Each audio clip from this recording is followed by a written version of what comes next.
Hello dear students, welcome to Glaze Your Knowledge. This is part 8 of Metals and Non-Metal for class 10th. आज हम बात करने वाले हैं इस वीडियो लेक्चर में occurrence of metals and extraction of metals की, ठीक है ना, जिसको आप मेटलर्जी के नाम से भी जानते हैं, उसको मेटलर्जी भी कहा जा सकता है. And if you are visiting first time in this channel so please subscribe the channel for the latest videos. और वीडियो को एंड तक ज़रूर देखना क्योंकि इसमें सारी चीज़ें आपको डिटेल में मैं बताने वाला हूँ. चलिए तो शुरू करते हैं आज का हमारा टॉपिक. तो देखिए, सबसे पहले हम बात करेंगे कि अकरेंस ऑफ मेटल क्या होता है. तो अकरेंस ऑफ मेटल का मतलब ये है कि आपको मेटल कहाँ से ऑब्टेन होता है, मेटल आता कहाँ से है, कहाँ से मिलता है मेटल. तो आप समझिए कि हमारा जो अर्थ क्रस्ट है वही सबसे मेजर सोर्स है मेटल का, ठीक है ना. मेटल जो होते हैं हमारे अर्थ क्रस्ट में ही पाए जाते हैं, राइट.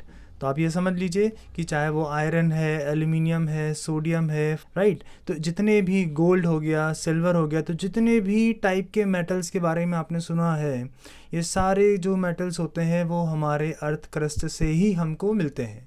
तो आप ये समझ लीजिए कि मेजर जो सोर्स है मेटल का वो है हमारा अर्थ क्रस्ट, राइट. अच्छा, इसके अलावा सी वाटर में भी कुछ सॉल्युबल सॉल्ट प्रेजेंट होते हैं, जैसे कि मान लीजिए कुछ सोडियम क्लोराइड हो गया या मैग्नीशियम क्लोराइड हो गया.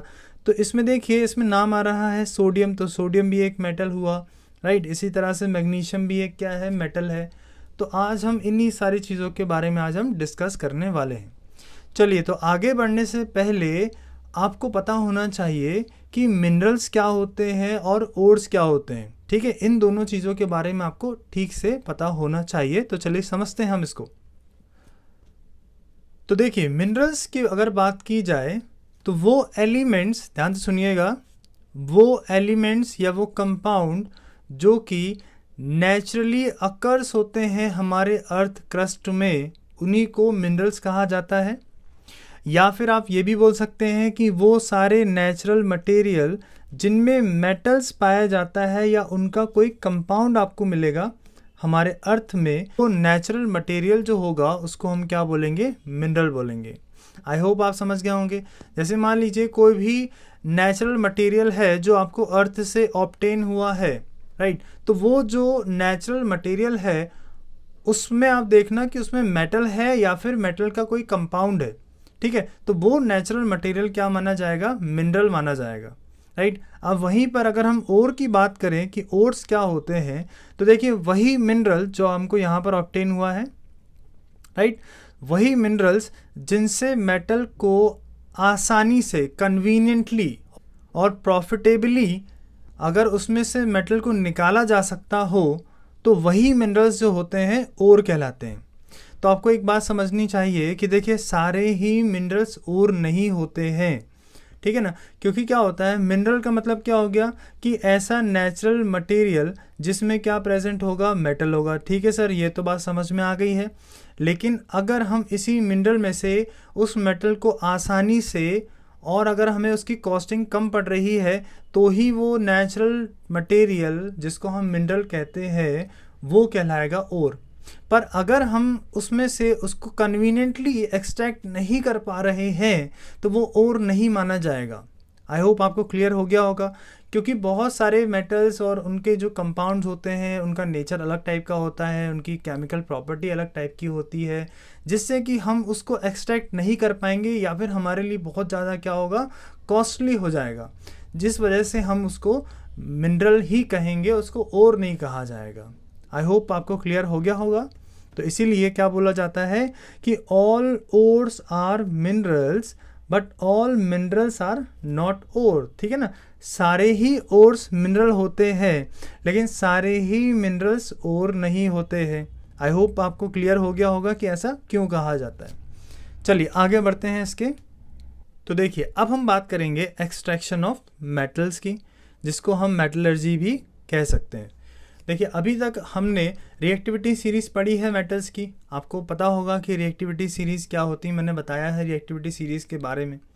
उस नॉलेज को यदि आप अच्छी तरह से समझ लें, उस चीज़ को अगर आपने अच्छी तरह से समझा होगा, तो आपको बड़ी आसानी होगी उस ओर में से मेटल को एक्सट्रैक्ट करने के लिए, राइट। आप बहुत ईजिली क्या कर सकते हैं, आप समझ सकते हैं कि कौन सी मेथड हमें लगानी होगी किस टाइप के मेटल को एक्सट्रैक्ट करने के लिए। देखिए, सारे ही मेटल जो होते हैं वो एक जैसे नहीं होते हैं, हमने पढ़ा है रिएक्टिविटी सीरीज़ में।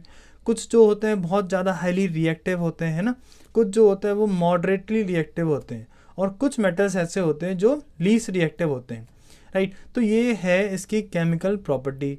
तो इन्हीं केमिकल प्रॉपर्टीज़ को देखते हुए ही हमें क्या करना होगा, जो हमारे पास ओर है उसमें से अगर हमें मेटल को अलग करना है, मेटल चाहिए अगर आपको, तो आपको क्या करना पड़ेगा, बहुत सारी उसमें कुछ प्रोसेस लगानी पड़ेगी, जिस प्रोसेस की वजह से आप प्योर मेटल को ऑब्टेन कर सकते हैं, राइट। तो वो डिपेंड करता है कि जो मेटल है हमारे पास में, या मेटल का जो ओर है हमारे पास में, वो किस नेचर का है, क्या उसकी रिएक्टिविटी है। तो अगर कोई बहुत ज़्यादा हाईली रिएक्टिव है तो उसके लिए प्रोसेस अलग हो जाएगी। कोई अगर मॉडरेटली रिएक्टिव मेटल का ओर है तो उसके लिए हम प्रोसेस अलग लगाएंगे, और लीस्ट रिएक्टिव है तो उसके लिए प्रोसेस अलग होगी। सारे ही मेटल्स को एक्सट्रैक्ट करने के लिए सेम प्रोसेस नहीं लगाई जाती, ठीक है ना। तो वो डिपेंड करता है किस चीज़ पे, मेटल की रिएक्टिविटी पे डिपेंड करेगा कि किस मेटल के लिए कौन सी प्रोसेस यहाँ पर लगानी है हमको। आई होप आपको क्लियर हो गया होगा। तो देखिए, to obtain a metal from its ore is called extraction of metal, ठीक है ना। अगर आप क्या कर सकते हैं, किसी मेटल के ओर से अगर आपने क्या किया है, मेटल को निकाल लिया, तो इसी चीज़ को क्या कहते हैं, एक्सट्रैक्शन ऑफ मेटल कहा जाता है। और मेटलर्जी भी यही चीज़ है। क्यों?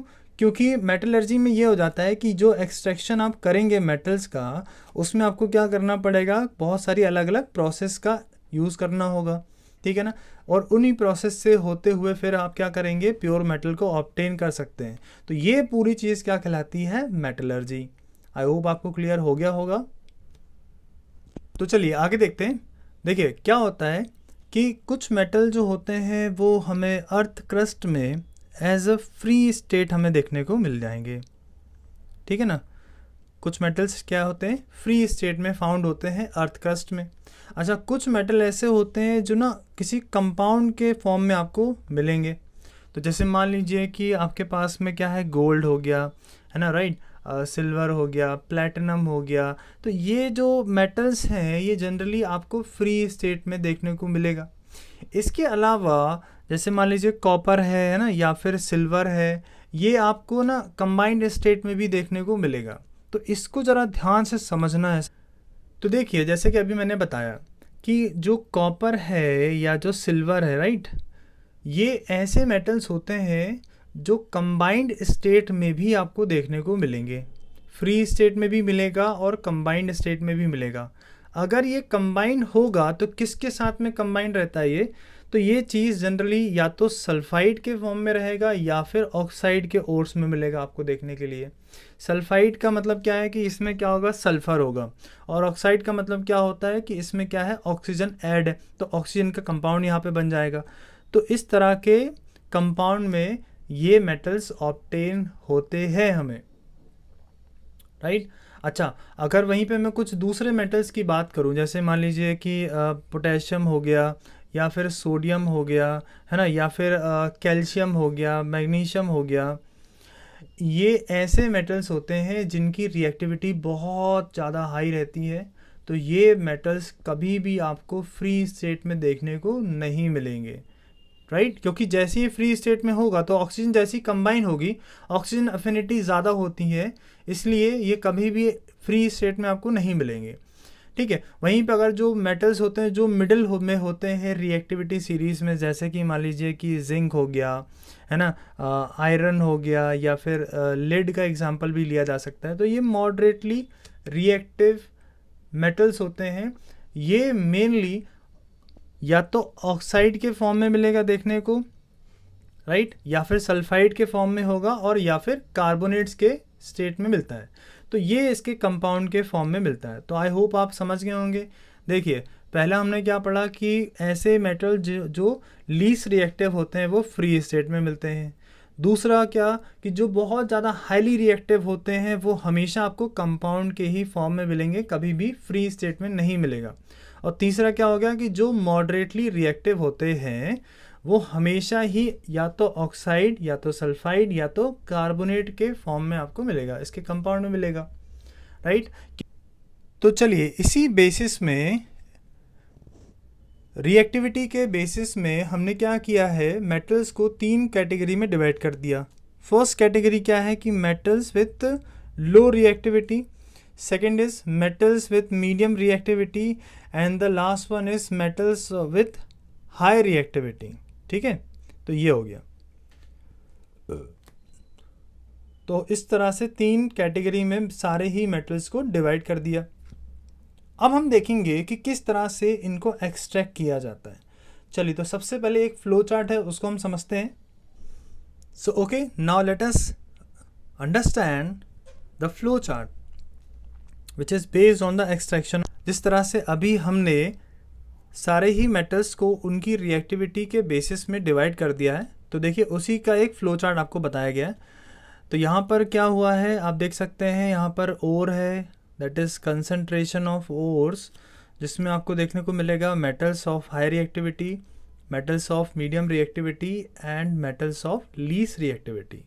तो यहाँ पर एक प्रोसेस आपको समझाई जा रही है कि अगर मेटल्स का जो टाइप है वो जो भी है, चाहे वो रिएक्टिव है, चाहे मीडियम रिएक्टिव है, चाहे लीस्ट रिएक्टिव है, तो अलग अलग टाइप की रिएक्टिविटी होने के वजह से अलग अलग मेथड्स यहाँ पर लगेंगी।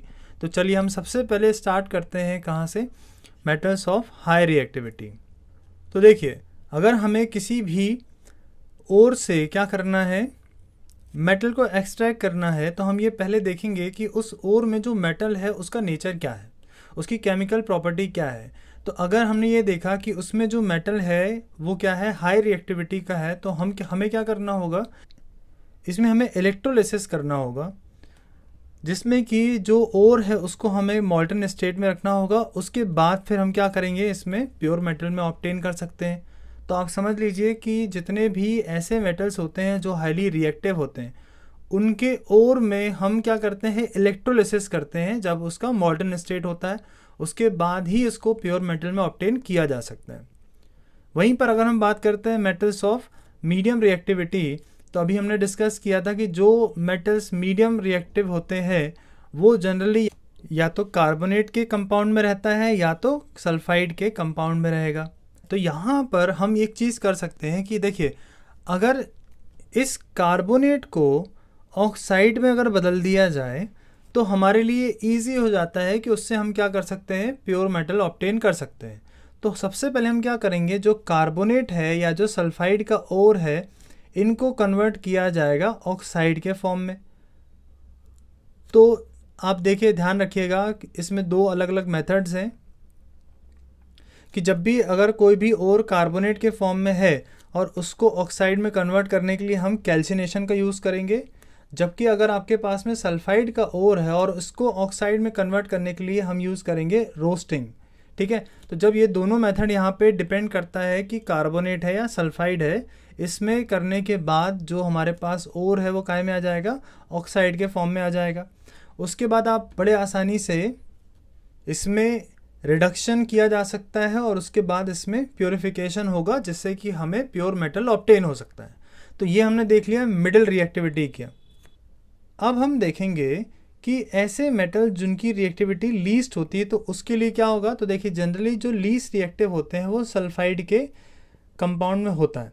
तो अभी हमने देखा कि अगर सल्फाइड है तो आप क्या करिए, उसको ऑक्साइड में कन्वर्ट करिए। ऑक्साइड से प्योर मेटल में जाना ईजी होता है रिडक्शन के थ्रू। तो हम क्या करेंगे, सल्फाइड का यदि ओर है तो हम क्या करेंगे, यहाँ पर रोस्टिंग लगाएंगे, जिससे कि यहाँ पर मेटल हमको ऑब्टेन होगा और हम उसमें प्योरिफिकेशन करके प्योर मेटल को ऑब्टेन कर सकते हैं। तो ये एक ओवरव्यू है, आपको इस तरह से काम करना है। चलिए इसको हम करके देखेंगे कि किस तरह से ये प्रोसेस परफॉर्म की जाती है।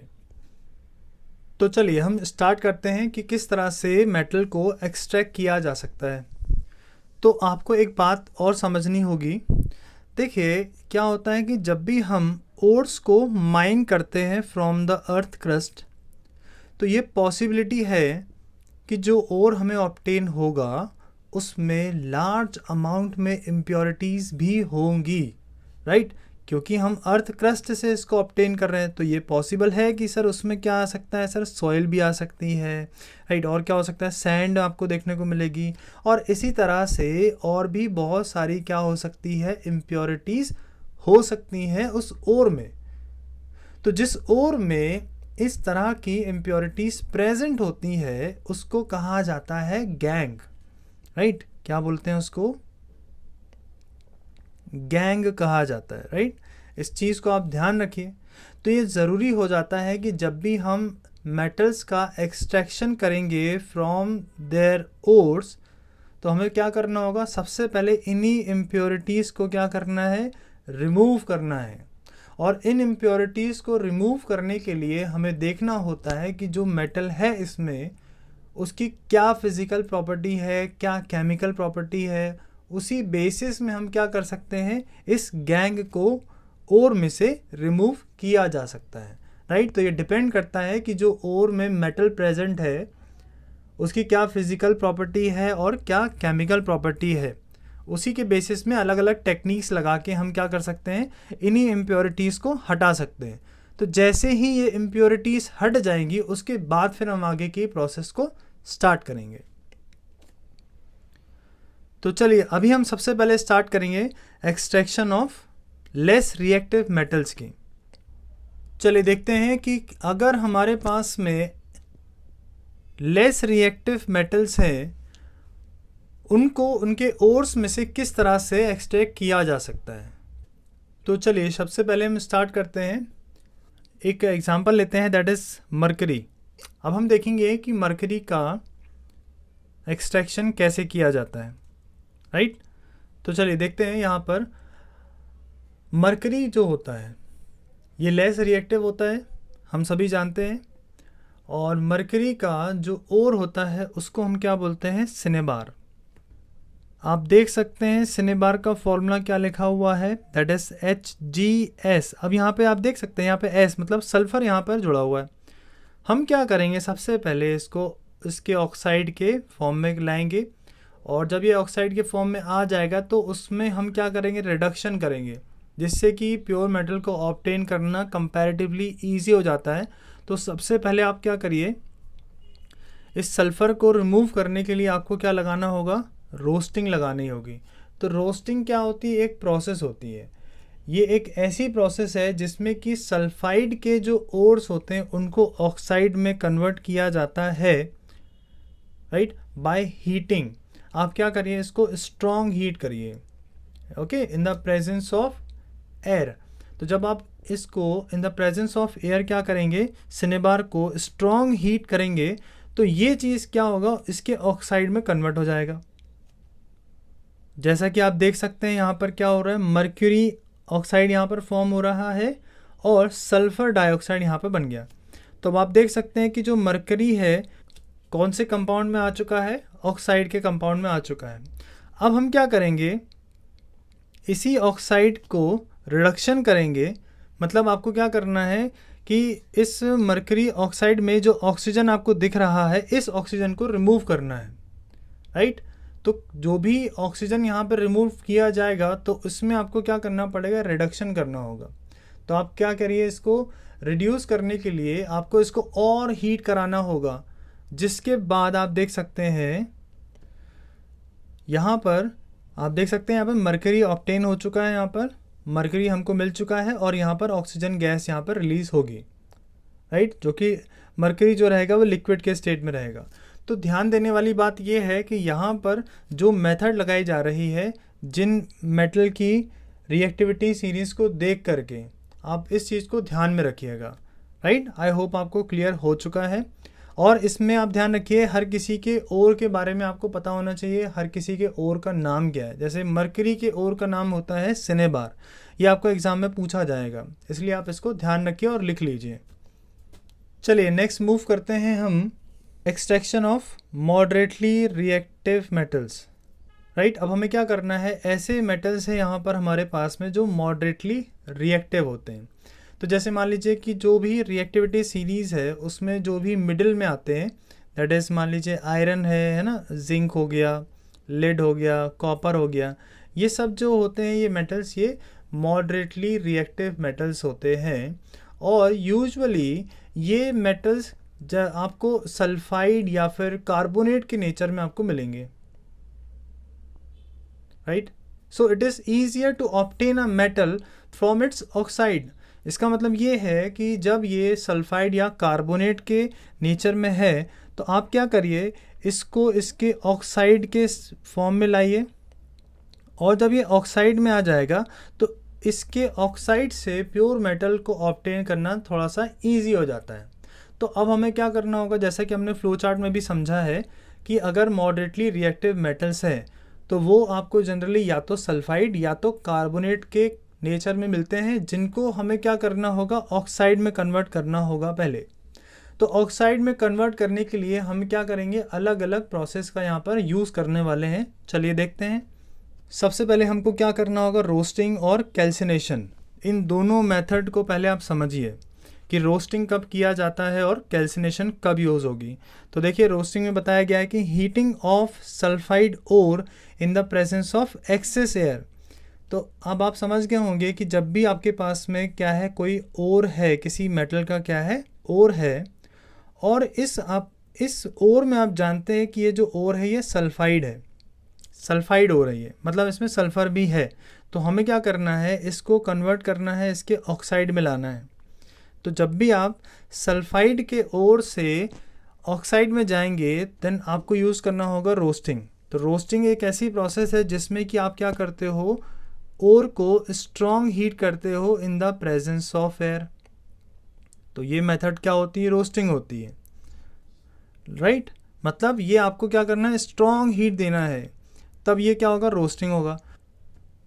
वहीं पर अगर हम कैल्सिनेशन की बात करें तो कैल्सिनेशन ये मेथड होती है जिसमें कि जो भी कार्बोनेट के ओर होते हैं उनको लिमिटेड सप्लाई ऑफ एयर में कन्वर्ट किया जाता है उनके ऑक्साइड के नेचर में।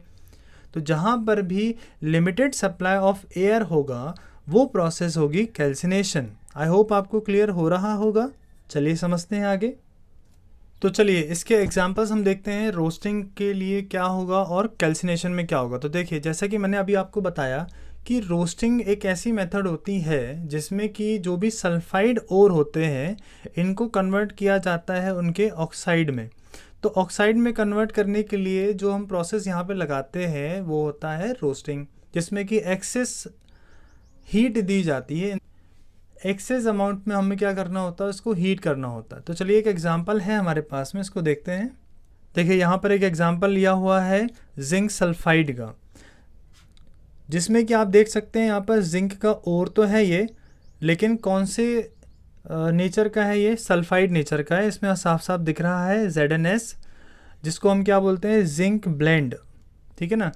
तो अब आप देखिए यहाँ पर क्या है, यहाँ पर सल्फ़र है। तो अभी हमने आपको बताया कि जब भी सल्फाइड होगा तो सल्फाइड से ऑक्साइड में कन्वर्ट करने के लिए आपको यूज़ करना होता है रोस्टिंग।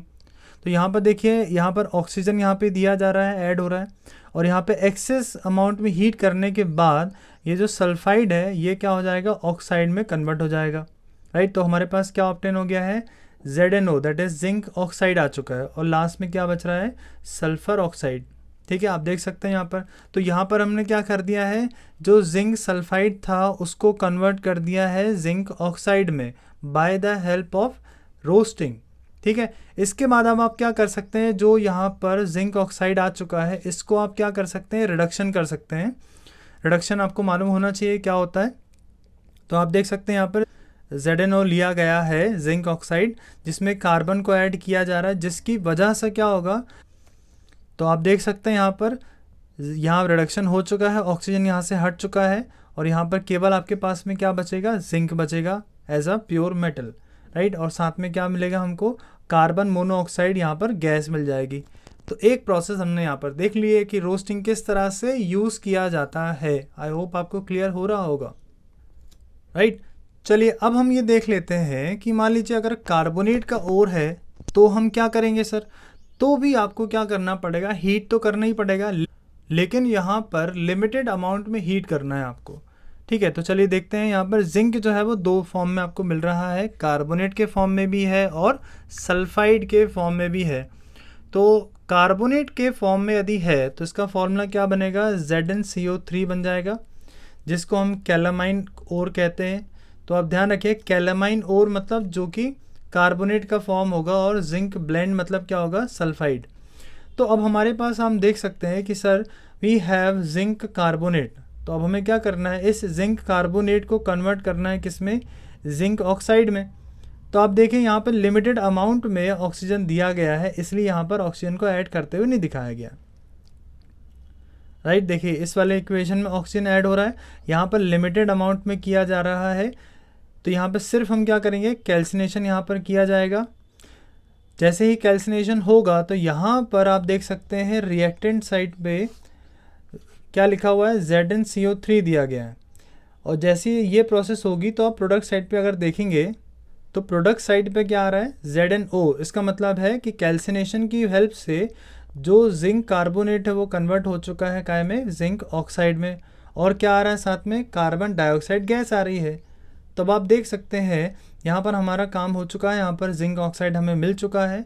तो फिर से आप क्या करिए, इसी जिंक ऑक्साइड में आप क्या करेंगे, रिडक्शन लगाएंगे। राइट, तो जो जिंक ऑक्साइड है इसमें क्या हो गया, रिडक्शन हो गया कार्बन के साथ में। तो देखिए कि कार्बन ने क्या किया है, ऑक्सीजन को रिड्यूस कर दिया है, जिससे कि हमको क्या ऑब्टेन होगा, प्योर मेटल ऑब्टेन हो जाएगा। आई होप आप सबको सारी चीज़ें अच्छी तरह से क्लियर हो रही होंगी।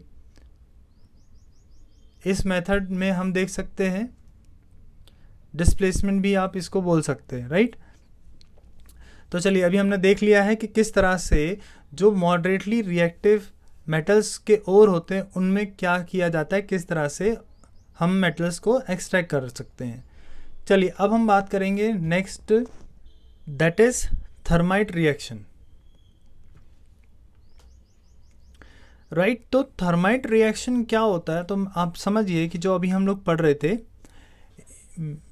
इसी में हम समझेंगे कि हम क्या कर सकते हैं कि यहाँ पर जो हाईली रिएक्टिव मेटल्स होते हैं ना, इनका यूज़ किया जा सकता है। ठीक है, इनका क्या किया जा सकता है, यूज़ किया जा सकता है एज अ रिड्यूसिंग एजेंट। क्यों यूज़ किया जा सकता है, क्योंकि ये जिनकी रिएक्टिविटी लो रहती है, जिन मेटल्स की रिएक्टिविटी क्या रहती है, लो रहती है, इसको क्या कर सकते हैं, ये डिस्प्लेस कर सकते हैं। राइट, तो अभी देखिए थर्माइट रिएक्शन एक्चुअल में क्या होता है वो हम समझते हैं। तो सपोज मान लीजिए कि यहाँ पर हमारे पास में है फेरिक ऑक्साइड। तो जब फेरिक ऑक्साइड को हीट किया जाता है एल्यूमिनियम के साथ में, ठीक है, जिसमें क्या होगा कि आयरन मेटल जो है वो रिड्यूस हो जाएगा, फेरिक ऑक्साइड क्या होगा, रिड्यूस हो जाएगा। तो इस रिएक्शन में क्या होता है कि बहुत ज़्यादा अमाउंट में क्या बनती है, हीट प्रोड्यूस होती है। इसीलिए इस रिएक्शन को थर्माइट रिएक्शन भी कहते हैं। अच्छा, जो थर्माइट रिएक्शन होते हैं वो जनरली आपने देखा होगा कि जैसे मान लीजिए रेलवे का जो ट्रैक होता है ना, ट्रैक कभी कभी क्या होता है, क्रैक हो जाता है बीच से, ठीक है ना। तो इन क्रैक्स को जोड़ने के लिए भी, जॉइंट करने के लिए भी थर्माइट वेल्डिंग का यूज़ किया जाता है। राइट, आई होप आप समझ गए होंगे। ठीक है, जब कभी कभी ट्रैक जब क्रैक हो जाता है, जैसे कि ठंड के टाइम पे क्या होगा, ये क्रैक आ जाते हैं। राइट, क्योंकि इसमें जो आयरन होता है वो क्या होता है, श्रिंक होने लगता है, जिसकी वजह से आयरन जो है वो क्रैक हो जाता है। तो उसको जोड़ने के लिए क्या यूज़ करते हैं हम, इसी मेथड का यूज़ करेंगे जिसको थर्माइट वेल्डिंग कहते हैं। इसको याद रखिएगा आप लोग। ठीक है, तो जैसे कि आप देख सकते हैं इस रिएक्शन में हमारे पास में है मैग्नीज डाइऑक्साइड है, जिसमें एल्यूमिनियम यहाँ पर ऐड किया गया है और इसको हीट कराया गया है, रिडक्शन किया गया है इसको। ठीक है, रिडक्शन से क्या हो रहा है कि आपके पास में मैग्नीज मेटल ऑब्टेन हो रहा है और एल्यूमिनियम ऑक्साइड यहाँ पर फॉर्म हो रहा है, जैसा कि आप देख पा रहे हैं। इसी तरह से कॉपर ऑक्साइड में भी होता है, क्योंकि अपन ने देखा था कि कॉपर भी जो होते हैं वो आपको कंपाउंड के फॉर्म में मिलता है। ठीक है, तो कॉपर ऑक्साइड में भी हम क्या कर सकते हैं, एल्यूमिनियम का यूज़ कर सकते हैं प्योर मेटल को ऑब्टेन करने के लिए, क्योंकि हम जानते हैं कि एल्यूमिनियम जो है वो हाईली रिएक्टिव है कंपेरेटिव टू कॉपर। तो इसीलिए क्या होगा कि एल्यूमिनियम क्या करेगा, यहाँ पर कॉपर को डिस्प्लेस कर देगा। तो देखिए आप यहाँ पर कि कॉपर यहाँ पर हमें प्योर मेटल में ऑब्टेन हो सकता है, और यहाँ पर क्या फॉर्म होगा, एल्यूमिनियम ऑक्साइड, और साथ में आप देखेंगे तो बहुत ज़्यादा अमाउंट में हीट वहाँ पर रिलीज़ होगी। ठीक है, आई होप आपको क्लियर हो रहा होगा। चलिए इस रिएक्शन में भी आप देख सकते हैं यहाँ पर फेरिक ऑक्साइड है। फेरिक ऑक्साइड में भी क्या यूज़ किया गया है, एल्यूमिनियम का यूज़ किया गया है। इसमें क्या होगा कि यहाँ पर एल्यूमिनियम क्या करेगा कि ये जो आयरन है ना, इसको क्या करेगा, डिस्प्लेस कर देगा। तो यहाँ पर इसका ऑक्साइड फॉर्म हो जाएगा, दैट इज़ एल्यूमिनियम ऑक्साइड, और हमें आयरन मेटल यहाँ पर ऑब्टेन हो जाएगा और बहुत ज़्यादा अमाउंट में हीट रिलीज़ होगी। तो जैसे कि मैंने आपको बताया कि जो रेलवे ट्रैक होते हैं जब उनमें क्रैक हो जाता है, या मशीन के जो पार्ट्स होते हैं उनमें जब भी क्रैक हो जाता है ना, तो उसमें यही मेथड यूज़ किया जाता है जिससे कि वो चीज़ ज्वाइन हो सके। आई होप आपको क्लियर हो गया होगा। इसी रिएक्शन को थर्माइट रिएक्शन भी कहते हैं, और ये आप नोट डाउन ज़रूर करें क्योंकि आपके एग्ज़ाम के पॉइंट ऑफ व्यू से बहुत ही ज़्यादा इंपॉर्टेंट है ये। तो चलिए अब हम स्टार्ट करते हैं extraction of highly reactive metals. ठीक है, अब हम देखेंगे कि रिएक्टिविटी सीरीज़ में जो टॉप में मेटल्स होते हैं उनको किस तरह से एक्सट्रैक्ट किया जा सकता है उनके ओर से। तो देखिए, जो भी मेटल्स रिएक्टिविटी सीरीज़ में सबसे टॉप पर होते हैं ना, वो बहुत ही ज़्यादा रिएक्टिव होते हैं। उन मेटल के ओर को हम हीट नहीं करा सकते। उनको अभी हमने जिस तरह से कैल्सिनेशन देखा, रोस्टिंग देखा, वो चीज़ वहाँ पर पॉसिबल नहीं है। ठीक है ना? क्यों नहीं पॉसिबल है? क्योंकि ये जो मेटल्स होते हैं इनका जो ऑक्सीजन एफिनिटी होता है वो बहुत ज़्यादा होता है, राइट। तो इन मेटल्स को इनके ओर से केवल एक ही प्रोसेस से निकाली जा सकता है जिसको हम बोलते हैं इलेक्ट्रोलिटिक रिडक्शन, या फिर इलेक्ट्रोलिसिस भी इसको कहा जाता है। इलेक्ट्रोलिटिक रिडक्शन में ये होता है कि जैसे कि सोडियम है ना, या फिर मैग्नीशियम है, कैल्शियम है, इन मेटल्स को ऑब्टेन किया जा सकता है बाय द इलेक्ट्रोलिसिस, और इनको हमें क्या करना होगा, इनके मोल्टन स्टेट में इसको कन्वर्ट करना पड़ेगा। जैसे कि स्टार्टिंग में हमने पढ़ा था कि कुछ सॉल्ट होते हैं, जैसे कि सोडियम क्लोराइड होता है NaCl, राइट। तो आप देख सकते हैं कि यहाँ पर भी तो मेटल है। तो इस मेटल को आप कैसे ऑब्टेन करेंगे? तो आपको क्या करना पड़ेगा, इसका जो क्लोराइड है इसको पहले आपको मोल्टन स्टेट में लाना होगा, और मोल्टन स्टेट के बाद जब इसमें से आप क्या करेंगे, इलेक्ट्रिसिटी को पास कराएंगे, तब जाके आपको क्या होगा, ये जो सोडियम है ये आपको मिल सकता है। ठीक है, तो आई होप आपको अच्छी तरह से क्लियर हो गया होगा। तो यहाँ पर जो भी मेटल्स होंगे वो डिपॉजिट हो जाते हैं नेगेटिवली चार्ज इलेक्ट्रोड में, जिसको हम क्या बोलते हैं, कैथोड में। ये जो मेटल होगा ये कहाँ चला जाएगा, कैथोड में डिपॉजिट हो जाएगा। जबकि इसमें जो क्लोरीन है ये कहाँ चली जाती है, पॉजिटिवली चार्ज इलेक्ट्रोड में, राइट। आई होप आपको पता होगा ये पहले से ही, क्योंकि हमने पढ़ा हुआ है। आयंस में मैंने आपको बताया था ये। तो आप देख सकते हैं यहाँ पर एक रिएक्शन बताया गया है जिसमें कि NaCl लिया गया है, सोडियम क्लोराइड। तो अगर हमें सोडियम मेटल को ऑब्टेन करना है या एक्सट्रैक्ट करना है तो हमें क्या यूज़ करना होगा, यहाँ पर इलेक्ट्रोलिटिक रिडक्शन यूज़ करना होगा, जिसको हम इलेक्ट्रोलिसिस भी कहते हैं। तो आपको क्या करना पड़ेगा कि जो सोडियम क्लोराइड होगा उसको आपको क्या करना होगा, मोल्टन स्टेट में लेना होगा।